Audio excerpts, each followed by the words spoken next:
Good morning, everyone. I'm Bart Blatstein, and I'm thrilled to be here today. This is a culmination of a year of work, but really 6 years since I've really been focused on Atlantic City. I came into Atlantic City thinking I knew Atlantic City, and I really didn't know Atlantic City. Of course, I came here like most of you as a child and had great memories of Atlantic City. But I couldn't understand how, of all beach towns in the entire country, how Atlanta City lagged behind every other city. It has the infrastructure, it has the power, it has the water and sewer, it has all the utilities, it has the grid system, it has its own airport.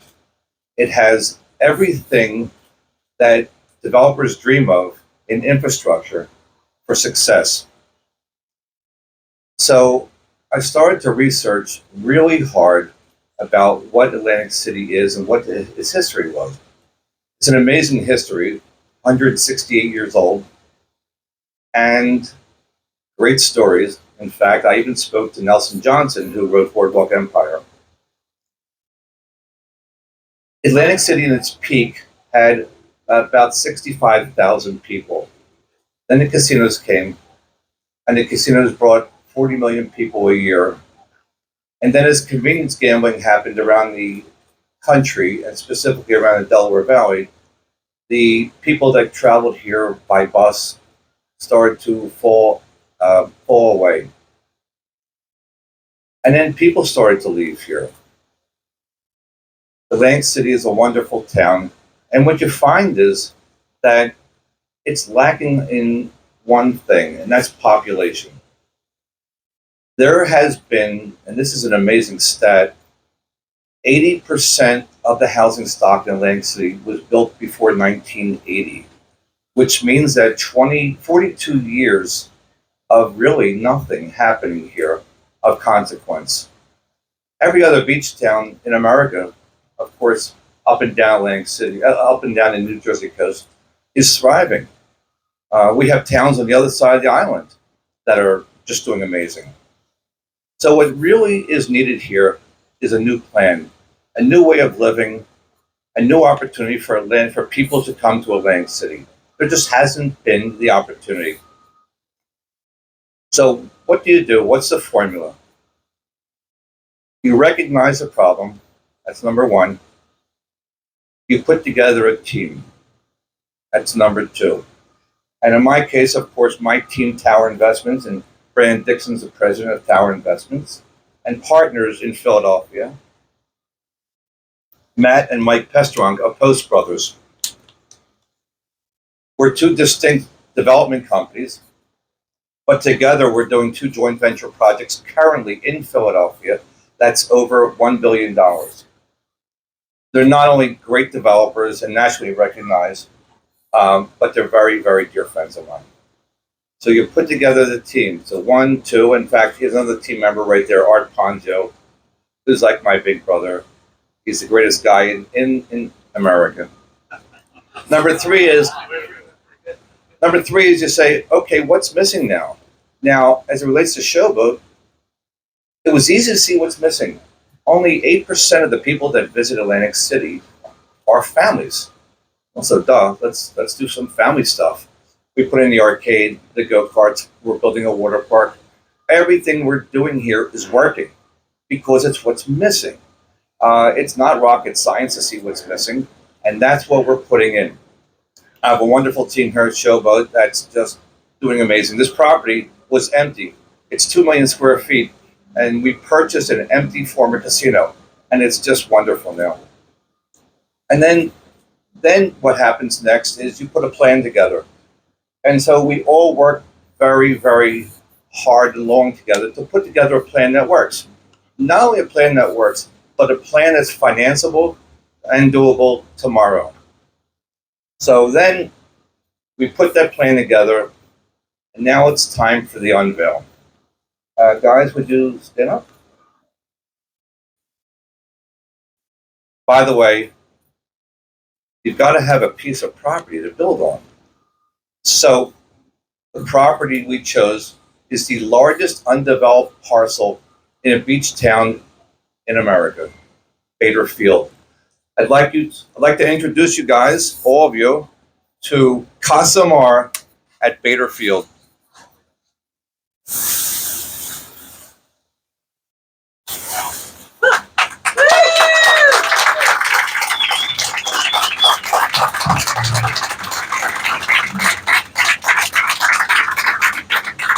A $3 billion development that shares ideas of Amsterdam and Venice, embracing the water and creating a new neighborhood here in Atlantic City, which, quite frankly, to me, is going to be the best neighborhood in the entire world.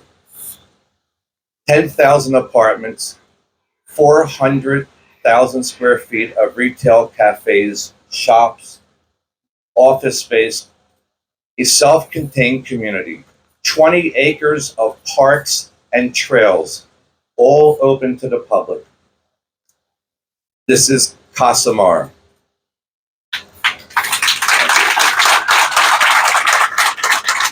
Now I'd like to introduce the president of Tower Investments, Brandon Dixon. In 2018, Tower Investments built 255 market rate apartments. To my surprise, we leased all 255 apartments in 6 months. Not only did we lease them, but we built a waiting list. Through my conversations with prospects and tenants, I've learned that they are not only looking for living arrangements, but a complete lifestyle. I think that this offers exactly what they are looking for. I'm excited for us to continue to bring in new products so that we can continue to meet the demands of Atlanta City. Thank you.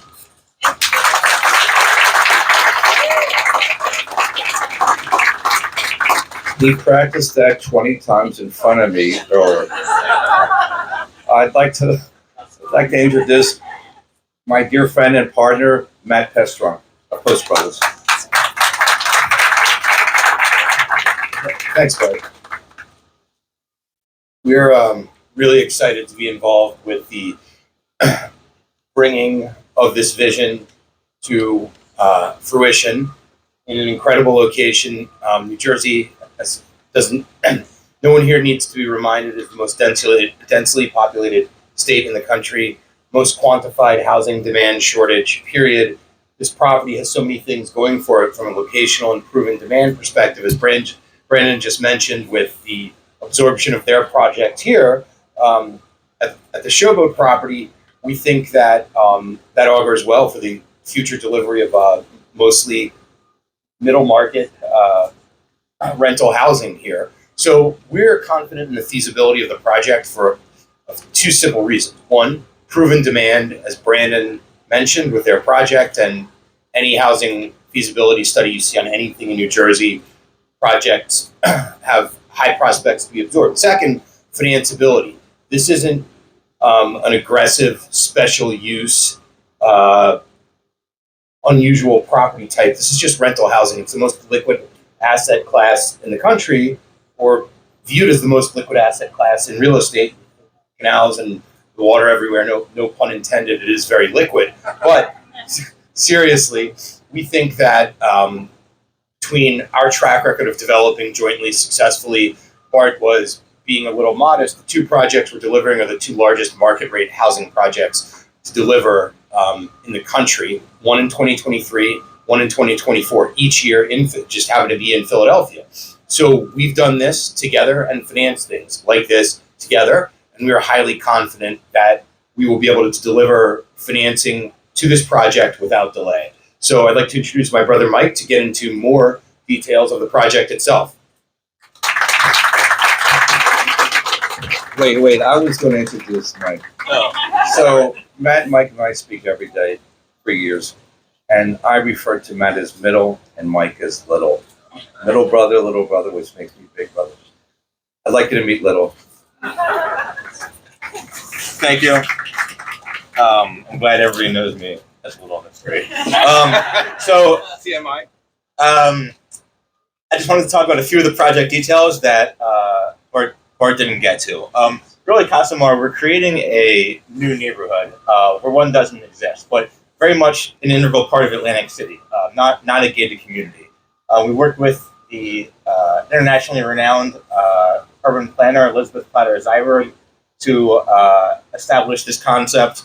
Really want to, we are making the most of the site, utilizing the water, utilizing the geography, the design, as Bart mentioned, was really inspired by a lot of places, but calls to mind, Venice and Amsterdam, with canals cutting through, and the idea is to create just more waterfront access for more people and the walkability.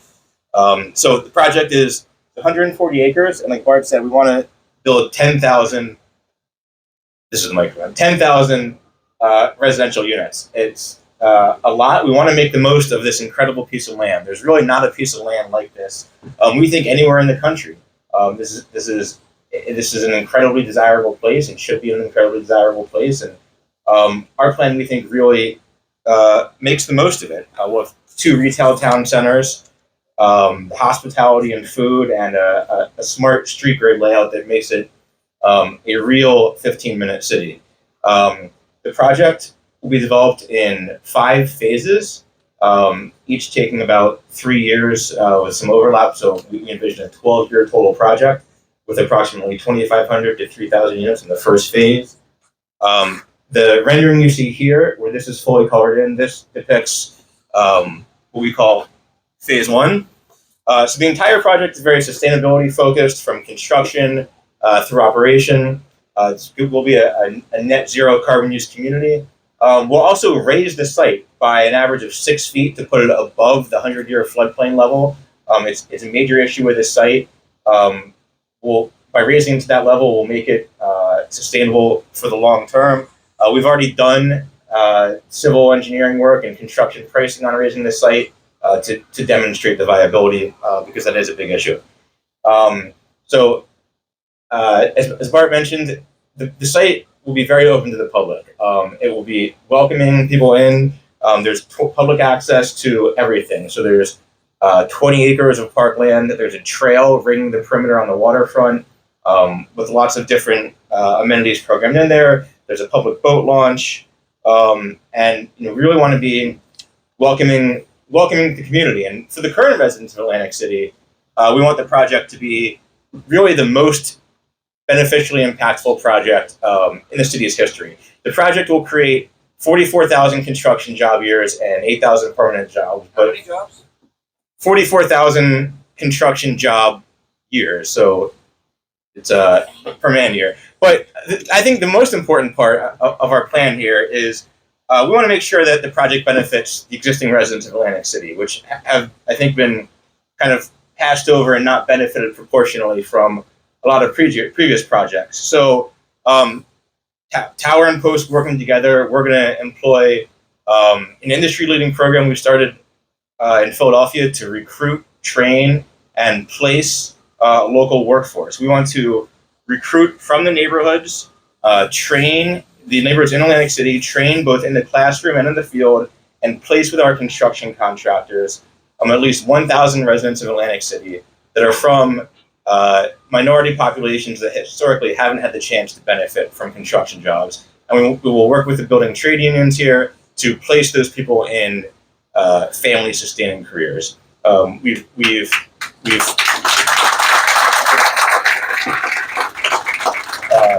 It's a model we've done on 2 major projects in Philadelphia.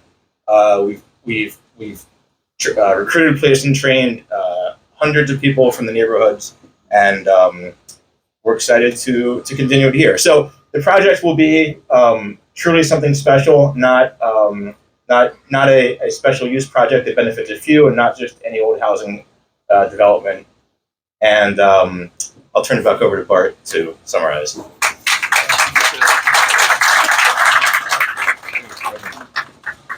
Thank you, Mike. That was excellent. As you can see, there's been a lot of work that has gone into this over the last year. And what I call on now is for the state government to call for an open and transparent process to bid for this site. We have an incredibly pro-development and pro-business governor in Governor Murphy and Lieutenant Governor Sheila Oliver. And I know that when this happens, we're going to get the best possible project, not just for Atlantic City or New Jersey, but the best in the entire country. I'd like to acknowledge Councilman Shabazz, a great man, a good friend, and a great leader. Thank you. And I just can't say enough about how excited we are. This is a project that I would live at. And that's saying a lot because my wife is picky. No, my goodness, she's not that picky. But I couldn't be more excited about the opportunity for not just for us, but for Atlantic City, but for the 39,000 people that live here, but for the people that we're going to employ, but for everybody. This is a feel-good project, and thank you all for coming.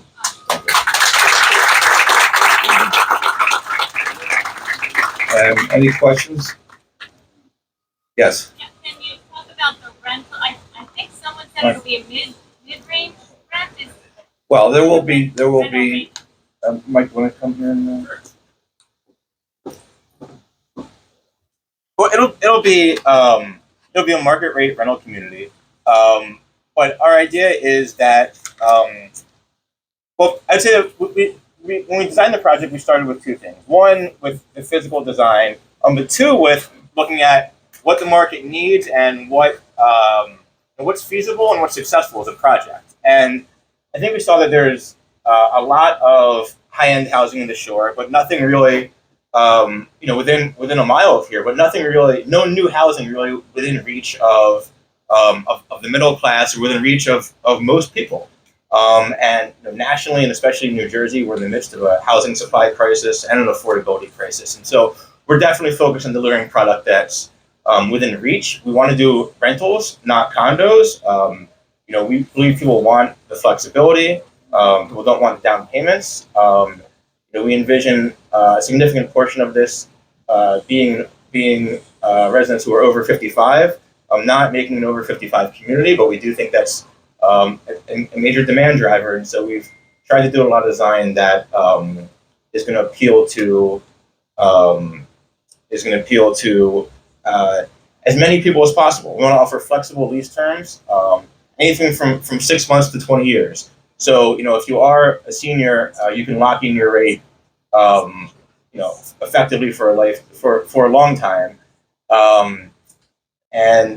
So the idea is rental product, because that's what we think is feasible. That's what's financeable. That's what can actually be gotten off the ground, and that's where the demand is. And can you give me a price range in today's dollars, understanding that it would? We would have everything from studio to 3 bedrooms. Generally, any new rental project is going to be in line with other newer rental projects around here. So the rents at the Showboat, I think, are a great example. Brendan, what are the rents here? Our studios start at about $1,200. Our 1 bedrooms at about $1,500, and our 2 bedrooms anywhere from $1,600 to $1,800.